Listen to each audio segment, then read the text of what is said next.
For the first time in over 15 years, I have bought a brand new washer and dryer.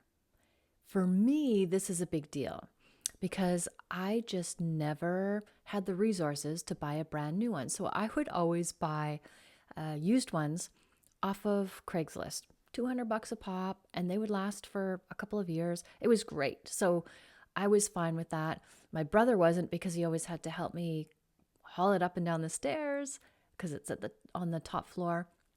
And he always put it in and took them out and all the work. Anyway, I bought a brand new one because I'm just at the point in my life where I can buy a brand new washer and dryer. But what that means is I have to clean out my laundry room. My laundry room is not very big, but I have these two shelves above my washer and dryer. And they're just ugly wire shelves that I have kind of just thrown stuff onto it when I want to forget about it and not deal with it, I think. It's just kind of the abyss of nothingness. And so it was my pleasure to, I'm like, was it my pleasure? Well, it was my task that I had to get rid of everything so I could get rid of the shelves because I have a stacking washer and dryer now. And the shelves were ugly anyway and literally holding a bunch of junk. So over the past couple days, I've been going and taking all the stuff down from the shelves and going through the stuff on the shelves. And you know what I found on these crazy shelves? A whole bunch of junk. And I'm thinking, as I'm pulling this stuff down and recycling it and throwing it away, I'm thinking to myself, what the heck am I actually doing? How did I just throw this stuff up here and not look at it for 15 years? It's literally been sitting there collecting dust, and I have absolutely no use for it. I pull it down, I look at it, I shake my head, and then I throw it in the garbage. And this got me thinking, how is this like midlife? What in midlife are we putting on the shelf and not looking at? Actually, what in our whole entire life have we been putting on the shelf and not looking at? And now in midlife is our chance to look at it. Midlife is our chance to, clean off the shelves, to take down the shelves, to get rid of all the stuff that we've just been piling up and ignoring over the years. And this could be from a place of, okay, we have put everybody's priorities ahead of our own, everybody's well-being ahead of our own for the past however old your kids are. And now it's time to reclaim that and put ourselves first. So for everybody, it's different. It could be your job, it could be your relationship, it could be a new skill that you want to learn, it could be new adventures that you want to go on. There's endless amounts of things that this could be or this could represent. And now in midlife, because we have the time, because our kids have dumped us, they've broken up with us, and they're going out and creating their own lives. And that's a win for us moms, because remember, our purpose is to become irrelevant, meaning not irrelevant to them at all, but that they don't need us to exist, that they can figure out these things on their own and decide who they are and what they want to do with their life. So that's what I mean by irrelevant, which is, of course, they'll always love us because we're their moms, but they don't need us to exist. So in this sense, we have a whole lot of time on our hands, and now is the time to clean off these, metaphorical shelves. What have we been putting on the shelf? What have we been just, forgetting about or telling ourselves that we can't do because we're so busy momming? And now that we don't have to mom anymore, we have time for this. And you don't want to get caught up in the what's on the shelf. You just want to let it all go, literally let it go. Sometimes it can be hard to let things go. And I saw this really smart tip when say you're trying to clean off a shelf or you're a closet, like girls, closet is a tough one. It's tough to let go of clothes. But if you have a little box and you take anything that you're not sure of and you put it in that box, and then if after 2 months you haven't looked for it or wanted to wear it, you just get rid of it. It's that easy. And now that we're letting go of all of these job titles that we have, or all of these things that we think we should be doing because we're somebody's mom, and we focus the attention back on ourselves, if we put all of that mom love and kindness and compassion back on ourselves, what would we do with it? When we hit midlife and we get fired from our job that we've done for 20 years and it's all we've ever known, what then? What could we create for ourselves? And I want to invite you to look at it from a place of excitement and curiosity. Ooh, if I could create anything in my life, what would that be? A lot of people look at it with fear because they feel like they've lost their purpose. And there's nothing worse than being purposeless, because as it's human nature to feel purposeful, to have a purpose in life, to be important. And as soon as that goes away, that can mess with your brain. And then you throw in some hormones and look out. We are on an adventure. We are on the wild midlife hormonal express, and it's going fast and it's not stopping. But if you could be in awe and just think, wow, I can create anything I want for myself. I can put myself first for the first time in my life. Well, for the first time in my life since I've had kids, right? I can put myself first again. And what does that look like? And the reason I'm talking about this is because I want to make it normal for women to be, back to me. Where was I? As opposed to feeling the guilt or the shame of putting ourselves first.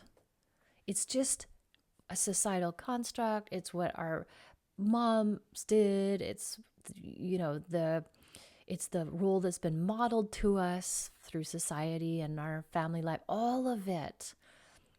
But we can create anything for ourselves. And the reason I get excited and am your biggest cheerleader of, go do it.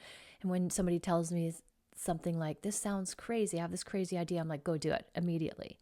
Because when we're just entering into midlife, think about it. We are still super healthy. We've got lots of energy. We can actually physically do all of these things. So now is the time we want to get out there and explore our hearts, explore the world, what is possible. And what would be something that would stop you from doing that? That would be fear. There's so many types of fears. The fear of failure is the biggest one. But I'm here to say that's how you get places, is by failing. It's very rare that somebody says, hey, I'm going to do this big, scary thing. I'm going to learn this new thing and I'm just going to get it right away. Nah, you got to fall on your face a couple times, girl. Like, that's part of the adventure. Remember, it's not like life isn't about just getting to the destination and going, okay, I did it, now what? No, it's about what happens along the way. And then life happens. Like, I have this big dream and I'm going there, and then life happens. And this happened and that happened. So when you change your thinking to really understanding the concept that if I'm going to do something new, I know I'm going to fail at it, and that's okay, because that's learning and growing. That is how you learn and grow. 100%. You look at all the best athletes and they fail probably more than they succeed. And that's how they become super successful, because they don't beat themselves up for failing. They're like, what did I learn from that? As I learned how to become a better tennis player, I noticed it could be my age too. Like, I used to be very, very competitive. And now when I'm playing a game, for me, it's less about winning and it's more about learning about what I did and how I could do it better. Like, total game changer for me. I don't even care what the score is, but I could see like, oh, I see on that shot, I tried a backhand slice and it didn't work. Why didn't it work? Okay, this is why it didn't work. Ooh, maybe I'll get another chance to do that again. But this time I'll step into it when I do it and follow through. So that is a total game changer how I approach anything. Because now I'm like, yeah, I'm going to fail. But I'm okay with that because I think of it as learning and growing. And then that totally eliminates the fear of failure. Because the only way, in my books, the only way you can actually fail is if you give up and quit. That's the only way that you can fail. And also, what if we just let go of all of the expectations and thoughts that we had from our parents? That just popped into my brain because that dictates a lot of what we do or don't do. But what if in midlife, we just realize that the only person's opinions and thoughts that matters about what we're doing is ours? Wouldn't that just set you free? How would that feel if you just tried that on for a second?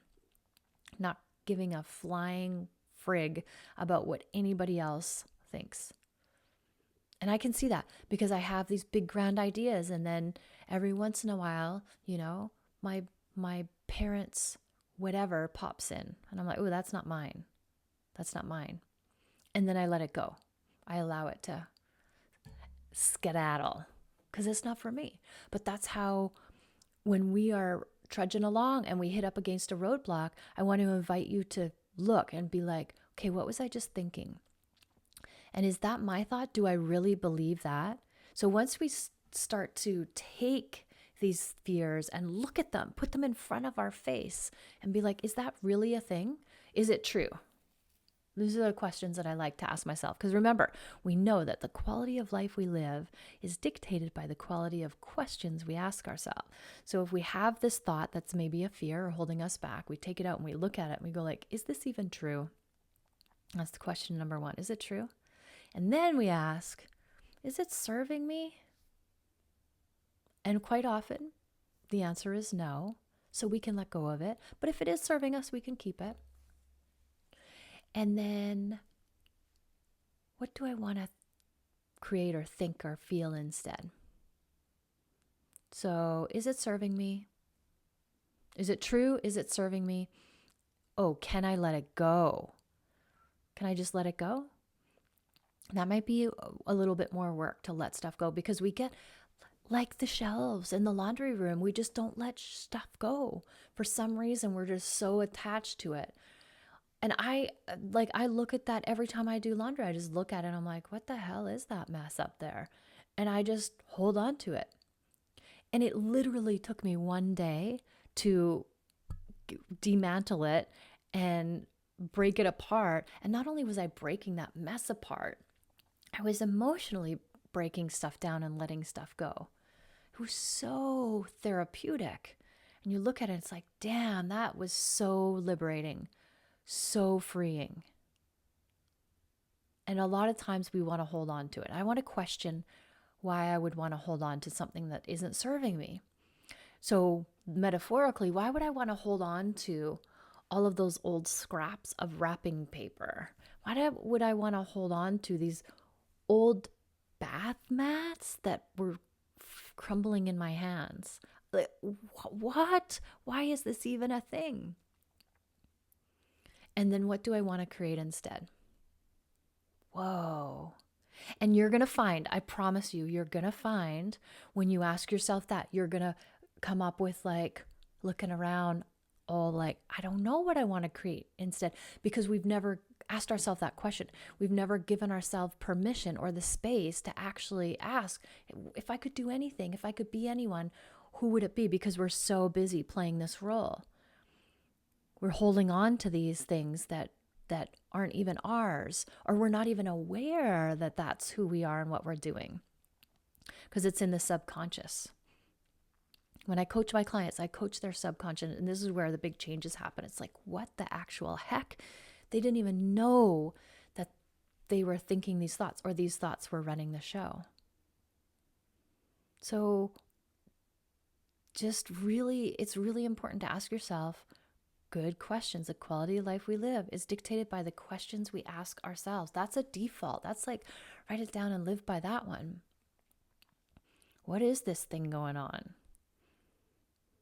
Is it serving me? Is it true? Is it serving me? Can I let it go? And what do I want to create instead? What do I want in that place instead? And those 4 questions will help you if you don't know where to start or what to look. You're just like, this is overwhelming. This is a lot. I'll just I'll just close the door to the laundry room and slowly back up and pretend that I just didn't see all that stuff up there again for the 16th year in a row. Because when I actually looked at it and took it down piece by piece, I'm like, this ain't nothing. Ain't no thing but a chicken wing. Like just one little piece, garbage. One little piece, recycle. One little piece, oh, I'll keep that. And it made it so easy to take it apart. But when I looked at it all at once, I was like, damn, this is a lot. This is overwhelming.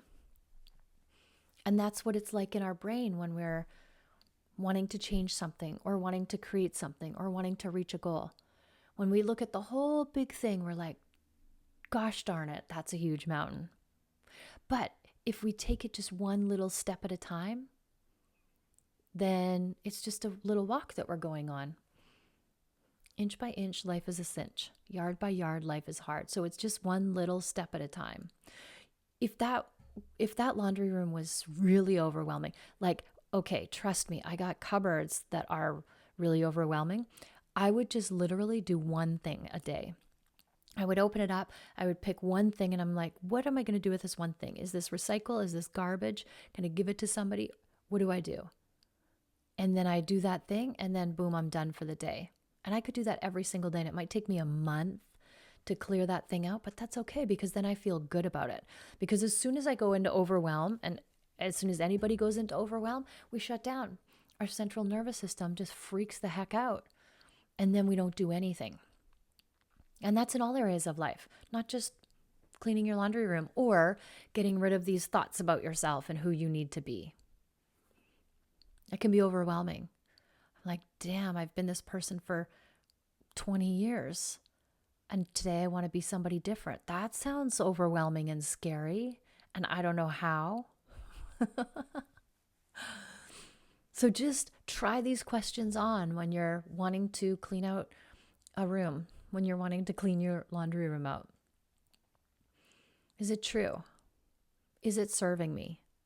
Can I let it go? And what do I want to think instead? What do I want to create instead? These questions will help you navigate how to clean out that room that you've just closed the door. So now when you go in there, once you do that and then you go in this room, it's like, wow, I can breathe again. It is so liberating to let go of old stuff that's not serving you. Metaphorically and literally. Let go of all the stuff that's not serving you. And the reason I started this conversation in the first place was because as I was doing it, I'm like, this is a perfect metaphor for our brains in midlife. Like, what's all the stuff that we're holding on to from raising kids that isn't serving us anymore? It's not true. It's not serving us. And we want to let it go and create something else instead. All those thoughts about who you are in the world when it comes to being a mom, when you're momming. And now letting go of all of that because you're in midlife and your kids don't need you in the same way they did before. If you've done your job, they don't need you like that anymore. And now you can apply this across the board. You can apply it to anything that you want to change. It could be the job, it could be the travel, it could be the new skill, and anything. And you know what else it could be? It could be all of them at once. I love reinventing myself. And that's what I'm doing here. And I tell myself on the daily, I could change who I am right now in this instant if I wanted to. Why? Because it's all created by my thoughts and I'm in charge of my thoughts. I'm the thinker of my thoughts. Thoughts are just sentences that I've created in my brain. And the only time that I don't follow through with it is if I get scared. And then I do that work. I do the work. Is it true? Is it serving me? Can I let it go? And what do I want to create? What do I want to think or feel instead? So powerful. So I want you to take this and go out and create the new version of you, the life that you want. And you can do it today. That's how powerful it is. Or you can do it like cleaning out a laundry room, just a little bit at a time. The choice is yours. There's no right way. There's no wrong way. Just do it. And you'll find such a feeling of power and liberation. It is just so satisfying to let go of all the things that aren't serving you in all areas of your life, metaphorically and literally. So, girlfriends, go out there and do it. Do all the things, and then let me know how it goes. Thank you for listening. Always, always, always love yourself first, and have an amazing day.